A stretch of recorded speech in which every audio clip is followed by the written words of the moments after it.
UB News, what up? All praise to the Most High. Much love to everybody showing me love. I hope you're spreading the knowledge. I hope you're spreading the truth. And I just want to say thank you to anybody who has donated to the movement. You guys already know I really appreciate it. So for anybody who's already donated, you've already seen part 1 of the holy heist of fake Jerusalem. So right now I'm going to get into part 2. So last time we left off, I was really just giving you a breakdown overall of understanding history and chronology. So with that being said, I'm going to move a lot faster during this video. So there may be a chance that you might want to take notes or, just rewind or have the pause button ready. So just be ready to absorb a lot of information, roll one up, do what you got to do and be ready to ingest the truth, because this is probably one of the most important videos I've ever made. There's going to be a ton of information, so just make sure that you're ready to absorb, because I'm going to cover a lot of history in a short amount of time. So first off, I'm going to cover the chronological confusion of Greco-Roman history. Okay, so we're going to basically cover Greco-Roman history from the time of Alexander the Great, when he takes over Persia, until the year 0. So roughly the time between Alexander the Great and Julius Caesar, all the way up into Caesar Augustus, aka Octavian, who was the emperor of Rome at the time of Jesus. So we're going to cover up until before the New Testament. This era is called the 400 years of silence, when apparently Holy Scripture ended. This also just happened to be right after the burning of the library at Alexandria. This, up until the time after Jesus, was considered unknown in terms of Scripture. And it wasn't until the New Testament did Scripture start picking back up with chronology. Now, Roman history calls this period classical antiquity. The Apocrypha, which literally means hidden or to hide, in Greek, of course. But what exactly are they hiding?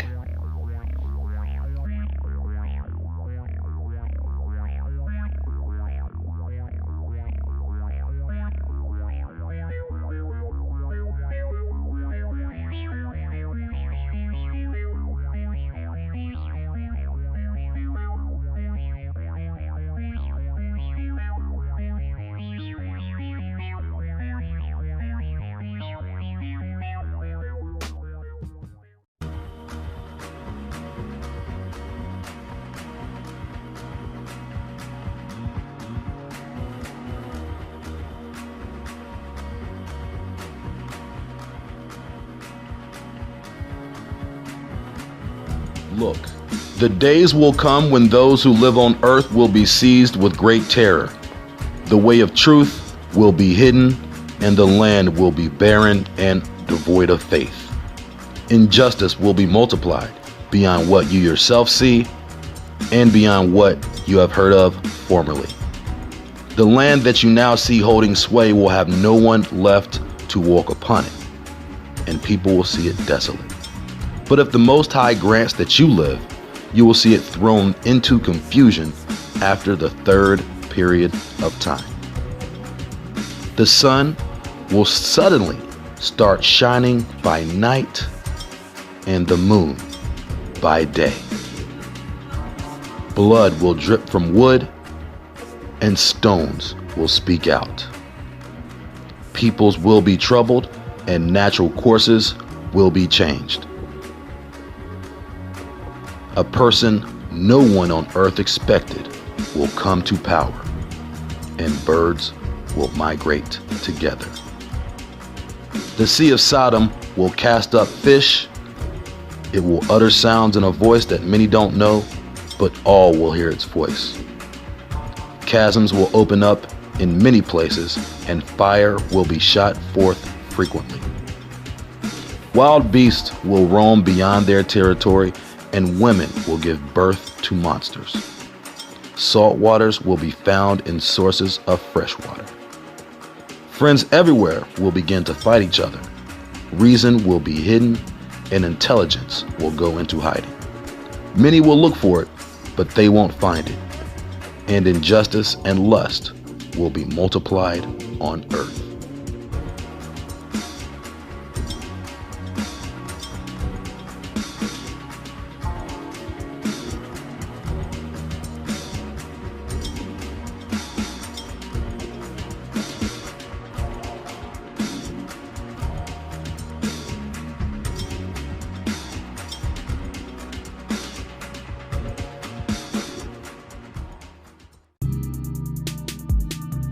Claudius Ptolemy, a Greco-Roman Egyptian. Yes, there is such a thing. Who lived approximately 140 years after Jesus. A mathematician, an astronomer, and a geographer. His supposed depictions of the world are the only remnant of what people thought the landscape of Earth looked like during the time. The maps made by Ptolemy leave a lot to be desired. Today, as science and technology catch up with the alleged great minds from the past, many people now call Ptolemy a charlatan, a fraud, who had no idea what he was doing. However, I disagree. I know Ptolemy knew exactly what he was doing.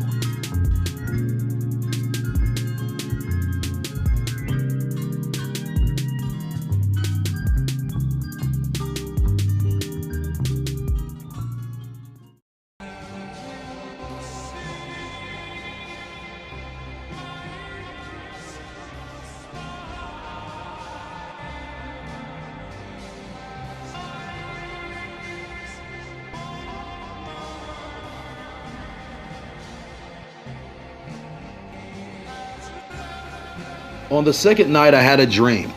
I saw an eagle with 12 feathered wings and 3 heads rising up from the sea. As I looked, it spread its wings over the whole earth, and all of the winds of heaven blew toward it, and the clouds gathered around it. Of its wings grew opposing wings. These became small, tiny wings. Its heads were at rest. The middle head was larger than the other heads, but it was also at rest with them. I kept looking and saw the eagle flying with its wings to rule over the earth and over those who lived on earth. I saw how everything under heaven was made to submit to it, and no one opposed it. Not a single creature that lives on earth. I looked and I saw the eagle rise on its talons and call out to its wings, saying, "Don't all watch together. Let each one sleep in its place and take turns watching. But the heads will be kept for the end." I looked and I saw that the voice didn't come from its heads, but from the middle of its body. I counted its opposing wings, and there were 8 of them. A wing arose on the right side, and it ruled over the whole earth. And while it was ruling, it came to an end and disappeared, so that its place vanished. The next one rose up and ruled, and it held sway a long time. While it was exercising its rule, it came to its end, so that it disappeared like the previous one. Then a voice rang out, saying to this wing, "Listen, you have held sway over the earth all this time. I announce this to you before you begin to disappear. No one after you will hold sway as long a time, not even half as long." A third wing raised itself up, and it also exercised rulership like the previous ones, and it too disappeared. And so it happened to each of the wings in turn to come to power and then never be seen again. I looked, and indeed the wings that followed on the right side also rose up in time, so that they too might rule. But some of these who came to power disappeared immediately, while others of them rose up but didn't succeed in establishing their rule. After all this, I looked again at the 12 wings, and 2 of the little wings had disappeared. Nothing remained on the body of the eagle except the 3 heads that were at rest and the 6 little wings. I looked, and I noticed that 2 of the 6 little wings were set apart and remained under the head on the right side, but 4 remained in their place. As I watched these little wings plotted to rise up and take power, one raised up but immediately disappeared. Then a second one, but this one disappeared more quickly than the previous one. I saw the 2 that were left plotting among themselves that they too should rule. And while they were making their plans, one of the heads that had been at rest, the one in the middle, woke up. This one head was bigger than the 2 heads. I saw how it formed a partnership with the 2 other heads, and then how the head turned with those that were with it, and it ate the 2 little wings that had planned to rule. Moreover, this head gained power over the whole earth and dominated those who lived on it, inflicting great distress. It had greater power over the whole world than all of the wings that had gone before. After all this, I watched as the middle head, just like the wings, suddenly disappeared. There were 2 heads left, which also ruled over the earth and over those who live on it. I looked and I watched as the head on the right side devoured the one on the left. I heard a voice saying to me, "Look in front of you and consider what you see." I looked and I saw something like a lion being roused, roaring from the forest. I heard how he spoke in a human voice and said to the eagle, "Listen, you, and I will speak to you."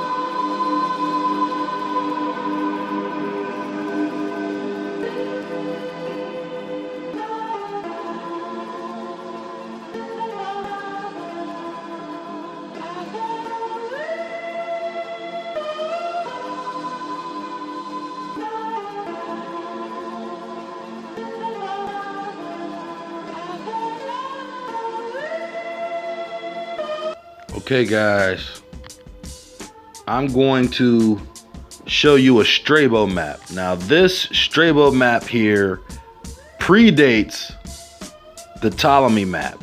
So there's a few things that I want to show you here. Now you'll notice the edges of the world here. You say Oceanus, Atlanticus here. So I mean, literally, they think that the Atlantic Ocean is right here in Libya. Now this is before Ptolemy's bullshit map.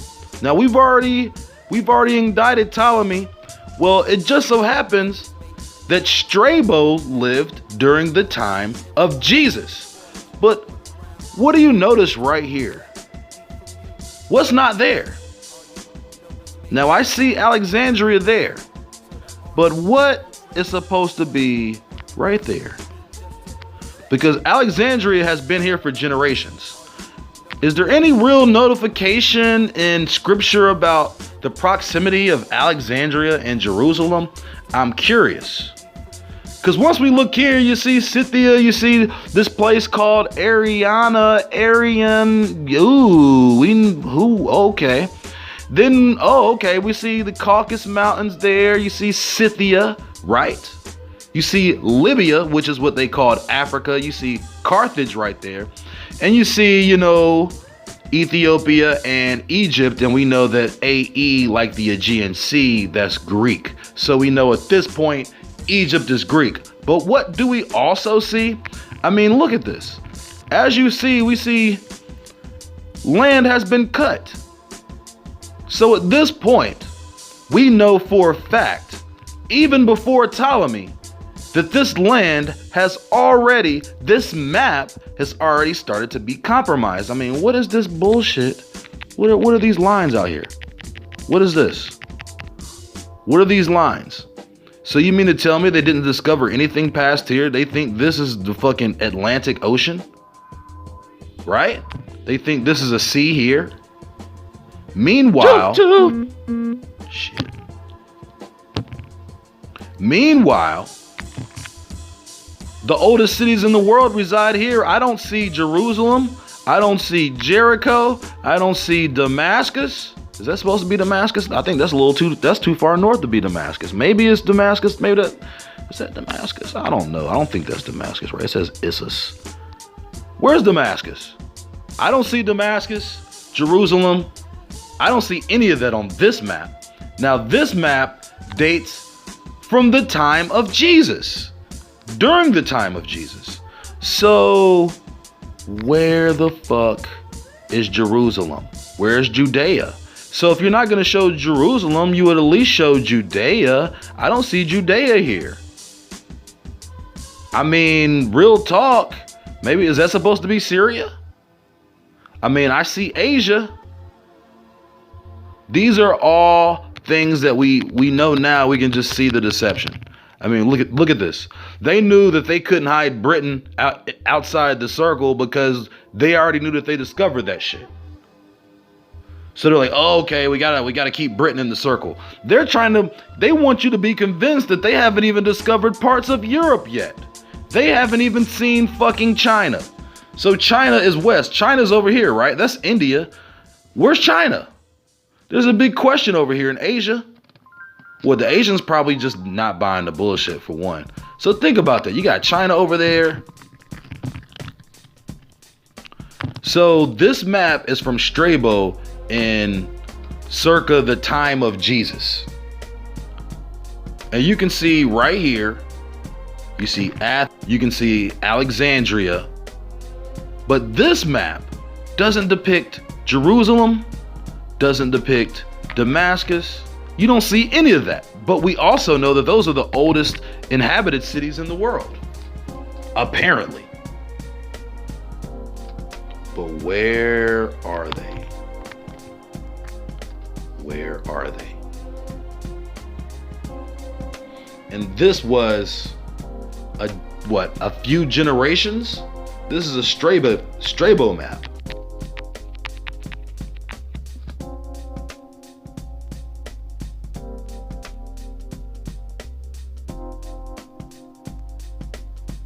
We're starting to see the deception because we also know that this map actually is probably a closer to accurate depiction than the generation later Ptolemy map. But we know that this map isn't totally accurate. Like you can see over here, like the Persian Gulf, it looks funny. I mean, really, it's not accurate once you take into consideration all of this bullshit out here. Like, what is this?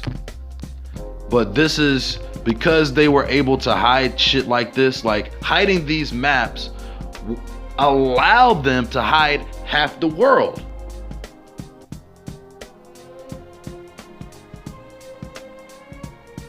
So, this game that they're running over here is not even a legitimate game.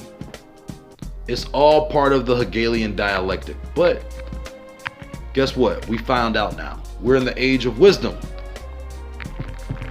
So this truth will either resonate with you or you'll think I'm crazy.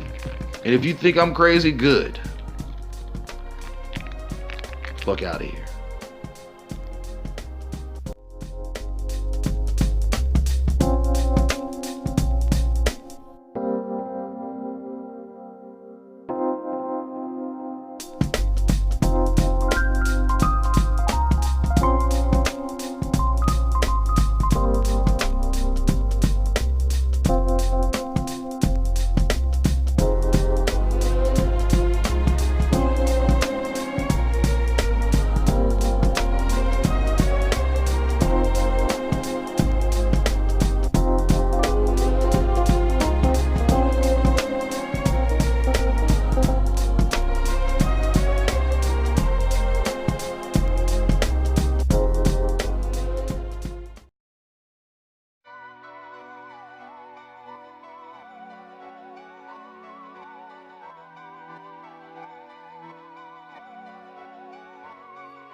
The preliminary research I've done already indicts Claudius Ptolemy, whether he existed or not, as guilty of the plot to hide Jerusalem and remap every location in the world according to scripture.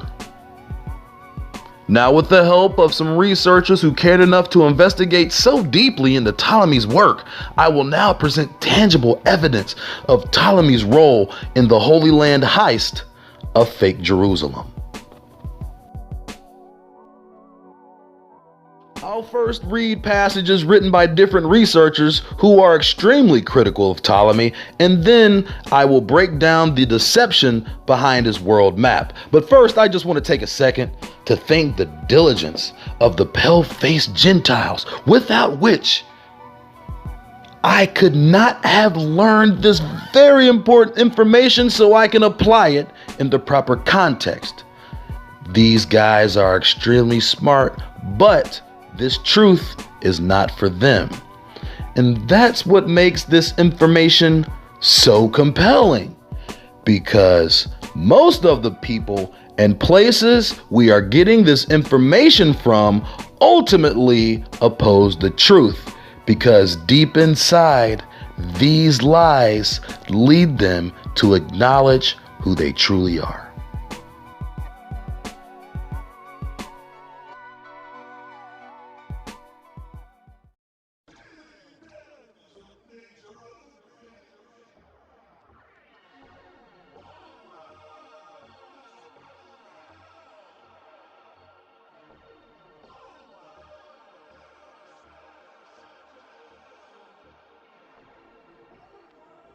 The geography of Ptolemy presents a great difficulty for scholars of ancient cartography, geography, and philology.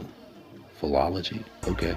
The history of the text is a problem of scholarly pursuit on par with the information contained within the text itself, and understanding of the tradition of the text is vital if we are to use the contents to its fullest extent. Unfortunately, the oldest of these manuscripts was created no earlier than the late 13th century, over a millennium after the original work was written. Quote, scarcely a single existing copy of the work, either in manuscript, codex, or printed edition, has preserved it free from distortion and confusion.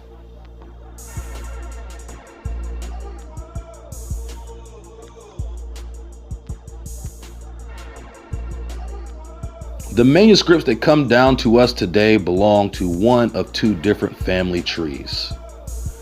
One of two different family trees.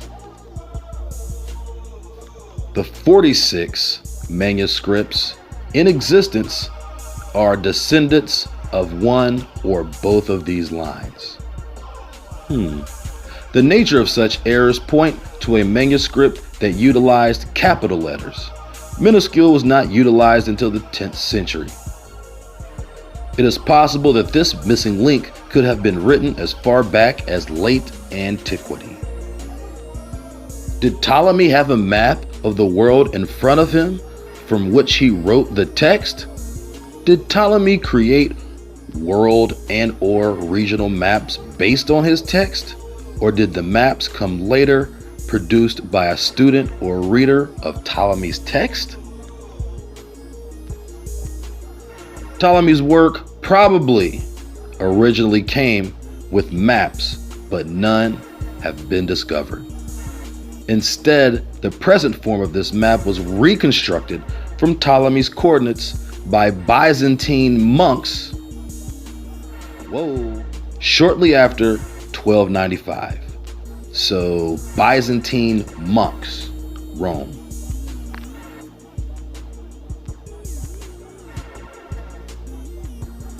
Now, this guy, Newton, is extremely critical.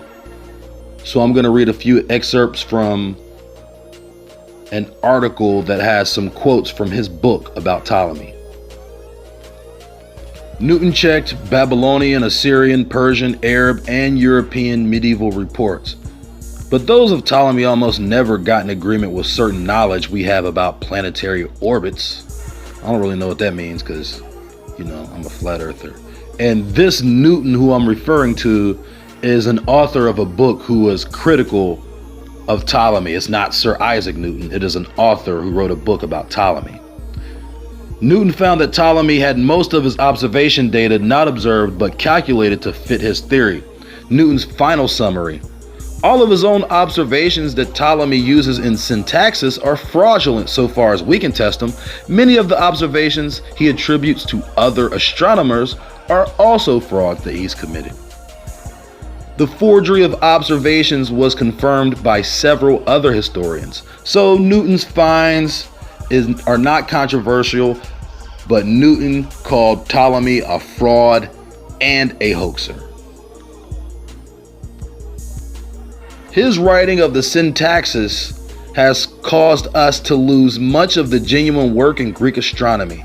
It is clear that no statement made by Ptolemy can be accepted unless it is confirmed by writers who are totally independent of Ptolemy on the matters in the question. All research in either history or astronomy has been based upon syntaxis must now be done again. Syntaxis has done more damage to astronomy than any other work ever written. And astronomy would be better off if it had never existed.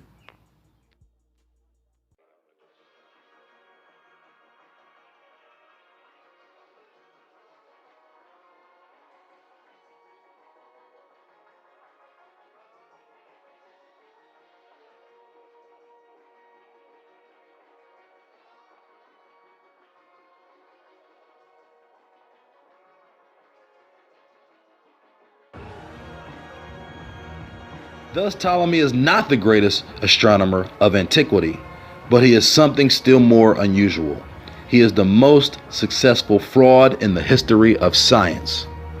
Newton found that he was not the first astronomer to note that Ptolemy faked his observations. In 1819, a well-known French astronomer, Delambre, wrote about Ptolemy being a fraud as well. Unfortunately, that was ignored by the historians. Ptolemy wrote around AD 150 or 150 CE in or near Alexandria, Egypt. But there's no record of the syntaxis or geographia before the 4th century.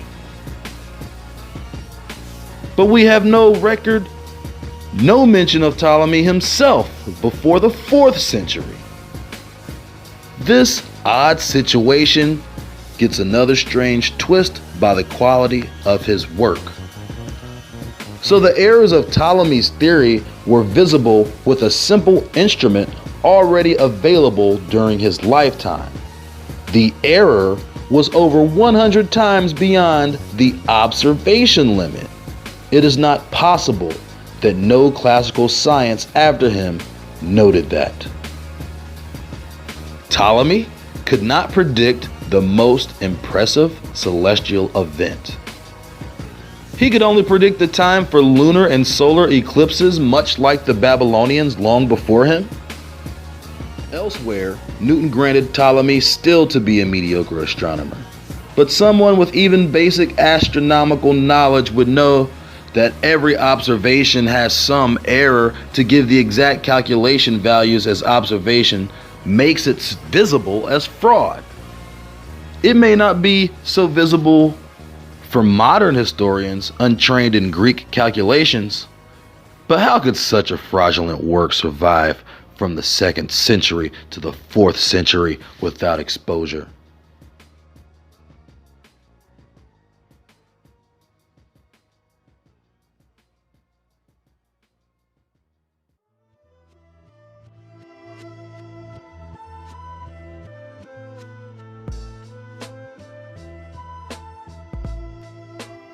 The 4th century saw a total change in culture in the Roman Empire. In the beginning, Christianity was suppressed. At the end, it was the only allowed religion of the state? Fuck out of here. and the temples of all other religions were destroyed. The museums and libraries of the classical world were considered pagan temples and also destroyed. Over 100 million books probably in circulation at the beginning of the century got lost. Huge quotation with the lost. Quote fingers. The main time of book burning was probably the second part of the 4th century. According to historical records, people burned their own whole libraries in fear of witchcraft accusations. About 0.1% of the classical book titles were preserved copies from Christian scribes. Most of our classical texts probably originate from single versions prepared in the 4th or 5th century.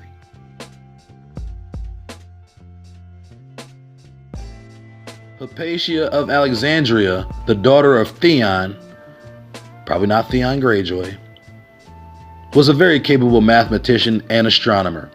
She taught a private class how to build and use an astrolabe and gave public lectures. In 415, she was brutally killed in the street as a witch by people from the Bishop of Alexandria. One Christian source directly mentions astrolabes in the witchcraft accusation. The last pagan philosopher, Damascus, says Hypatia was killed because of her exceptional wisdom, especially in regard to astronomy.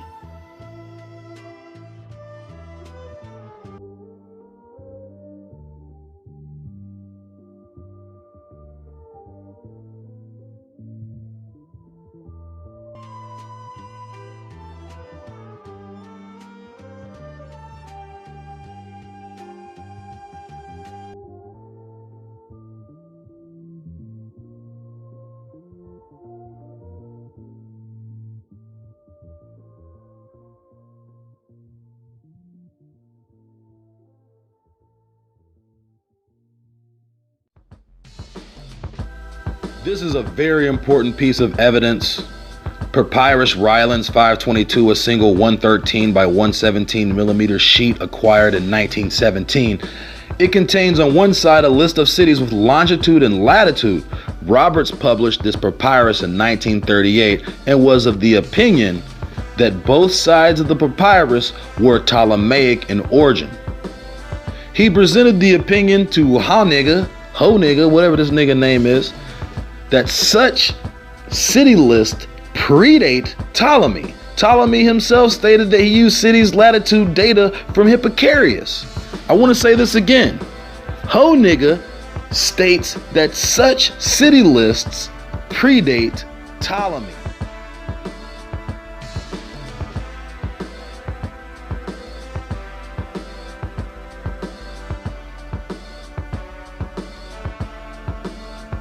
The table by Ptolemy is known as the Table of Important Cities, or simply Canon, derived from its Greek name.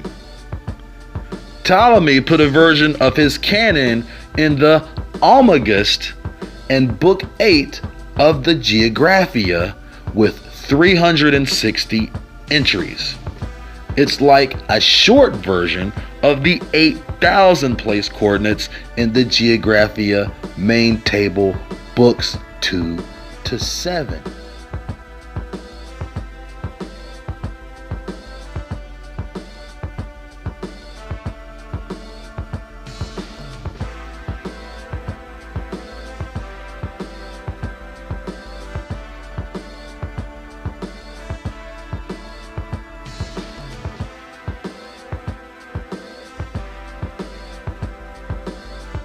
So these 360 cities are in Geographia twice, but those in Book 8 were in a strange, unusable coordinate format.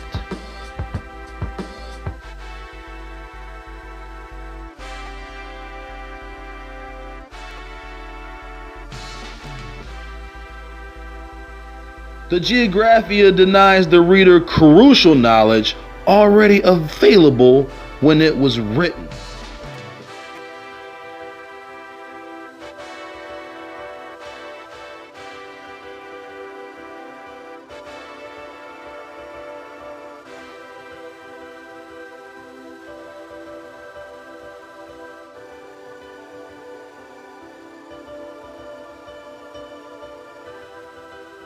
There is clear factual evidence that Ptolemy purposely used deception in his work.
The sun will shine by night and the moon by day.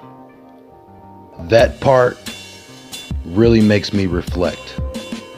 I start thinking about the entire flat earth, sun and moon debate, knowing that we speak a bastardized language. Even reflecting to Game of Thrones, something that Daenerys Targaryen said about when the moon rises in the west and sets in the east. Anyway, this scripture was written during the 400 silent years when the Old Testament ended and the New Testament began. However, this book has been rejected, and Christians have hidden this book for centuries. There is obviously a purpose behind this deception. This passage foretold of the coming future for the Israelites because of their transgressions against the Most High and refusal to live righteously. They will be terrorized by people whom they do not know. And their children will suffer the transgressions of the parents for generations to come. And the nation will be thrown into disorder and uncertainty, and all reason and intelligence will be lost. The question is, when did this happen? One could say it's obvious it happened during the Apocrypha, or the 400 years of silence, because history doesn't mention it. And that would make sense, but the events of the book of Ezra do not correlate with any classical history from Roman antiquity, at least not chronologically. What does this eagle prophecy mean?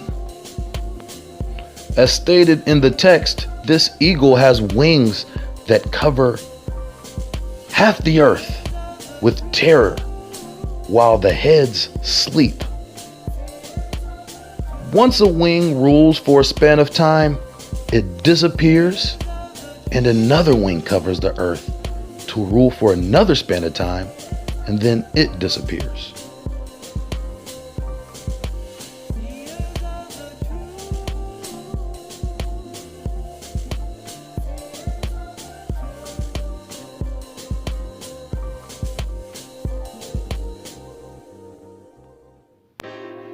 So really quickly, because I know that there are a ton of interpretations that we could have here, but my interpretation of this passage is the three-headed eagle represents the beast, or Rome. Each head and subsequent wing relates to the rule of people for a certain amount of time. I also think it represents the philosophy behind the Hegelian dialectic and the fact that the larger middle head was ultimately in control of the other heads, although the voice came from the middle of its body, which to me symbolizes the heart of evil. I understood this to really be the part of the eagle who is really in control. Ultimately, the eagle represents our period of ignorance. Each eagle symbolically represents different periods of history ruled by essentially the same body and heart. If we look back in history, ancient Egypt, ancient Rome, and America all have been ruled by the three-headed eagle.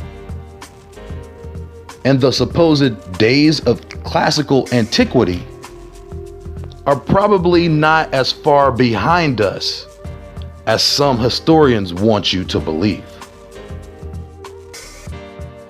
It was once stated that Alexander the Great conquered the world. But the world back then looked totally different. Or did it? One of the great mysteries of antiquity is, how did Alexander the Great die? Most common reports put his death at the age of 33 due to alcohol poisoning. Some people say he could have possibly died from malaria. Nonetheless, after his death, his empire was broken up into different territories. The Ptolemaic kingdom encompassed Egypt.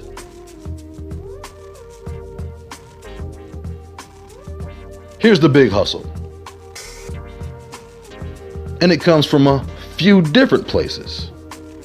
After the death of Alexander in 323 supposedly BC, his kingdom is divided.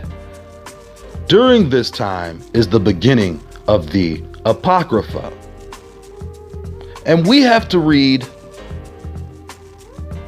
the hidden scripture, specifically the book of Ezra, if we want to know what really happened, because it will not be told through classical history. What happened after the death of Alexander the Great and before the birth of Jesus?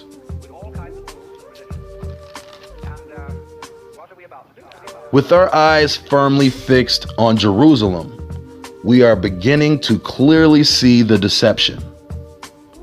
The Ptolemies were given Egypt. At the time the library at Alexandria was first burnt, the Ptolemaic kingdom was in control of Egypt. But this was the siege of Julius Caesar. But remember, at this time, Egypt is being controlled by Greece. So essentially, the Egyptians were Greek and they spoke Greek. Now, Egypt would eventually fall to Rome. But remember, these are both two parts of the same three-headed eagle. Are they wings? Are they heads? Most accounts fail to mention that the library was plundered by the Romans before it was burned. Most of those 400,000 scrolls were stolen, never to be seen again. Although technically, the library existed for centuries later. I looked and I saw something like a lion being roused, roaring from the forest. I heard how he spoke in a human voice and said to the eagle, "Listen, you, and I will speak to you." The Most High says to you, "Aren't you the last of the four beasts that I made to rule in my world so that I might bring about an end of my times through them?" You, the fourth that has come, conquered all of the beasts that came before you, ruling over earth with much terror and over the whole world with harsh oppression. You have lived in the world with deceit for so long. You judged the earth, but not in truth, for you have oppressed the meek and injured those who caused no unrest. You hated those who spoke truth and loved liars. You destroyed the dwellings of those who bore fruit and tore down the walls of those who had done you no harm. Your insolence has ascended to the Most High, and your pride to the Mighty One. The Most High has reviewed his times. Look, they are finished, and his ages are complete.